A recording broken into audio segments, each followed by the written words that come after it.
Hello everyone, back for another video. Last time I showed you how to make envelopes sized to a specific card. This time I'm making cards sized to the envelope. Now these little envelopes here are made with the envelope punch right here. And this creates an envelope with a body 1 inch by 1.5 inches. The cards have to be slightly smaller than that, and they're fairly simple to do. As you can see, I really went to town on these, had a lot of fun with them, and I will go ahead and explain. I'm not going to drag my computer over to show you how I did it, but I will explain how I put it together fairly simply. Push this off. Okay, so what you do, you create a cell in Microsoft Word sized for the card you need. Now the card is of course twice the body of the envelope minus a bit so you have room to slide it in and out easily.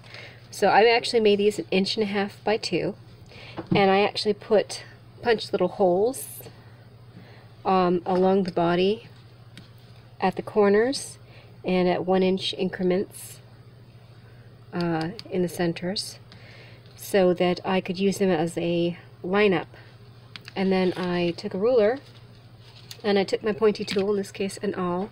You can also use a bone folder, and I lined up with the holes and I just scored a line because I needed the raised line for the other side, and I went ahead and gave them just a light crease. Then you can see I've got all kinds of little sayings here. These are duplicates. First round, I managed to cut through it, so I needed to do 3 more. And you're not going to do just 3, so you have to fill a whole page. So that's why I have so many duplicates. Anyway, so I scored my lines, and then I used frog tape. If you want a crude, crisp edge, you use frog tape to get it. And I made myself a couple of little guides, and I put some stuff on it to keep it rigid and to keep it from picking up too much of the ink by draping over a cell that's already done. And I just top and bottom placed my guides to protect the cells I needed blank. And yeah, so just boom, and like that, and then I went to town. And I just hit it with my Distress inks, and you just kind of pick colors and randomly throw them on. I actually have a lot of Distress inks, so you get your little daubers, and then I've got all these minis.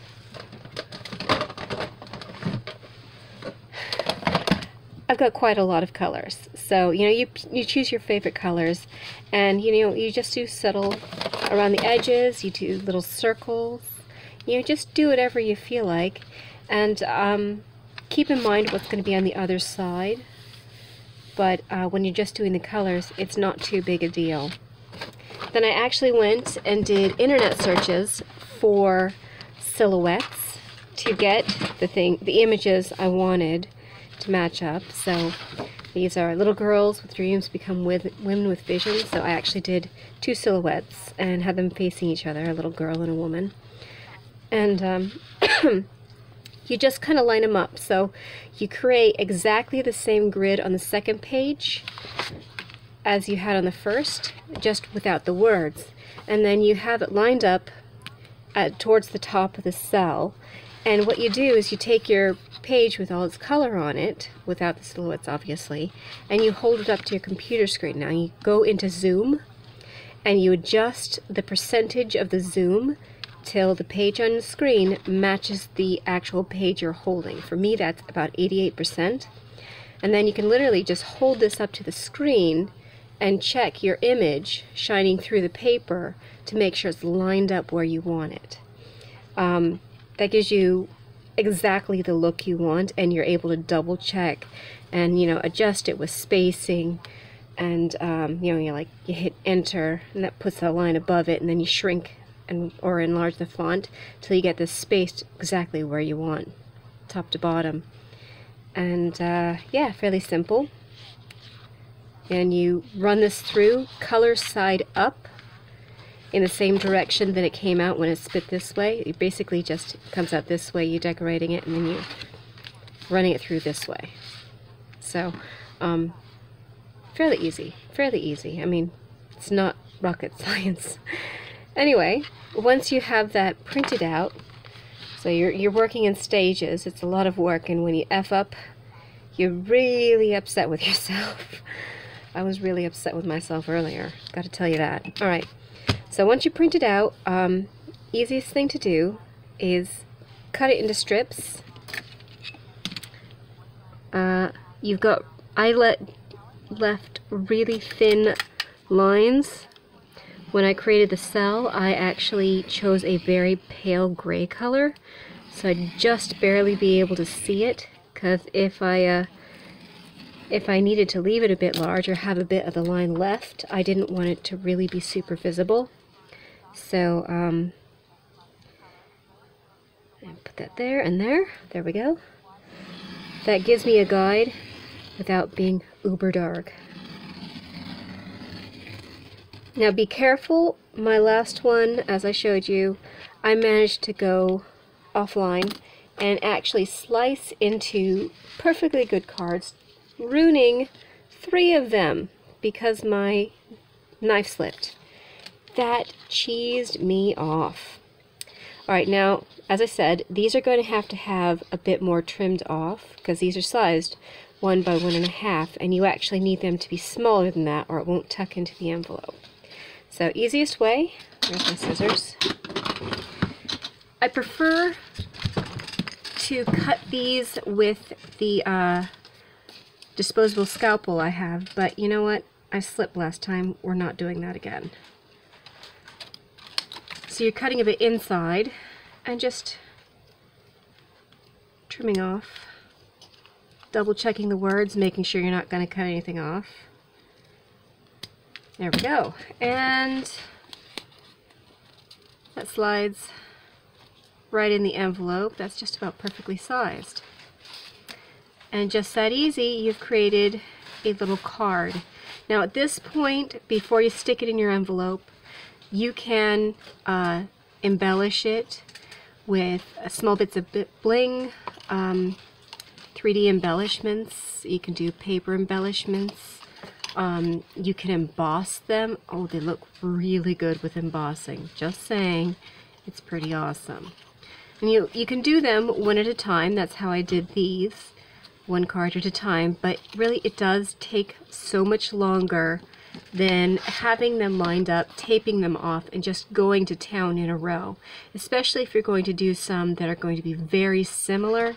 It's just much easier to do it this way rather than do it one at a time.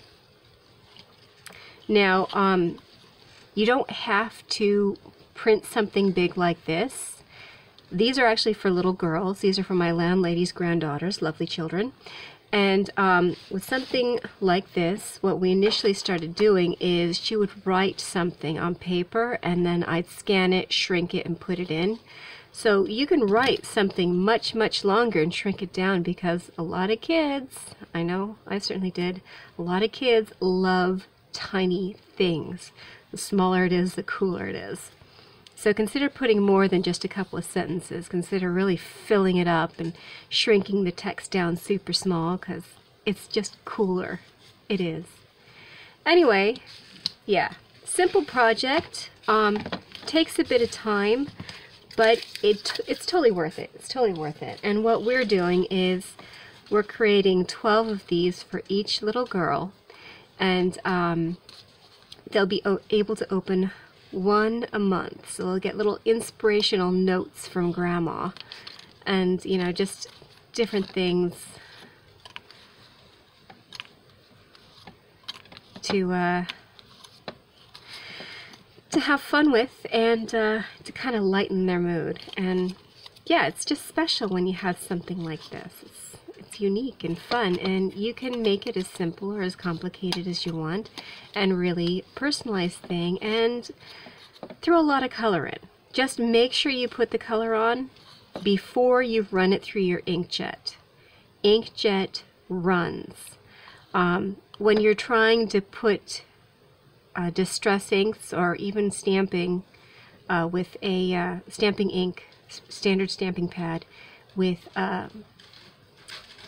your daubers or even your foam pads, you will smear the ink if you're using inkjet. So really, color first, images second. So you're doing it in 3 stages. You're doing the text, printing it out, you're putting your color on, and then you're lining up all your images and printing them out. So 3 separate stages. You do that, you will have excellent results and you will have a lot of fun. Anyway, I hope you give this a try and I hope you love it. And in case you're wondering, yes, every single nail is different. I couldn't make up my mind on the Christmas nails this year, so I went a bit nuts, and yeah, I'm a bit eclectic this year. Anyway, have a nice night, and I hope you try this and have fun with it. Bye!